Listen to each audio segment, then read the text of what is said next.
দুই দেশ একজন আরেকজনের দেশে খেলবে না, সামনে হাসি মুখে কথা বললেও কেউ আড়ালে কেউ কারো ভালো চায় না। এই দাকুমরা সম্পর্কের জন্যই ক্রিকেট বিশ্বের এই দুই দলের জন্য আছে হৃদয়ে আলাদা ক্রেজ। আইসিসি চ্যাম্পিয়ন্স ট্রফি দুয়ারে কড়া নাড়ছে, টিকিট ছাড়া মাত্রই এই ভারত পাকিস্তানের ম্যাচের টিকিট হলো নিঃশেষ। চ্যাম্পিয়ন্স ট্রফির একই গ্রুপে রয়েছে ভারত ও পাকিস্তান। দুবাইতে 23 ফেব্রুয়ারি গ্রুপ পর্বের ম্যাচে মাঠে নামবে দুদল। সোমবার সেই ম্যাচের জন্য টিকিট বিক্রি শুরু হওয়া মাত্রই মুহূর্তেই তা শেষ হয়ে যায়।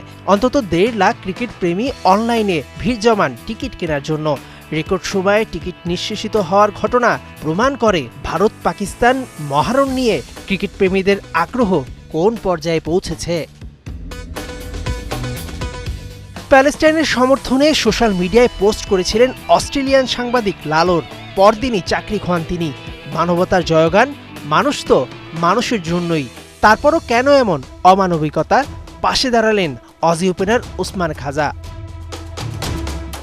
নিজের ইনস্টাগ্রাম স্টোরিতে এ নিয়ে পোস্ট করেন সেই সাংবাদিক। পিটার লালোর জানান, শ্রীলঙ্কা অস্ট্রেলিয়া সফর কভার করার সময় সেন রেডিও তাকে বরখাস্ত করে। খাজা পিটারের প্রতি দৃঢ় সমর্থন দেখিয়েছেন, বলেছেন গাজার জনগণের পক্ষে দাঁড়ানোর সঙ্গে অস্ট্রেলিয়ার ইহুদি জনগণের অনিরাপদ মনে করার কোনো সম্পর্ক নেই। মানুষের পাশে দাঁড়ানো কখনো অপরাধ হতে পারে না। বর্তমানে শ্রীলঙ্কা সফরে রয়েছে অস্ট্রেলিয়া। সেখানে প্রথম টেস্টে দুর্দান্ত ব্যাটিং করেন ওসমান খাজা। প্রথম ইনিংসে ব্যাট হাতে 352 বলে করেন 232 রান, যার সুবাদে অস্ট্রেলিয়া ইনিংস এবং 242 রানে টেস্ট ম্যাচ জিতে নেয়। মেহেদী নাইম, 71।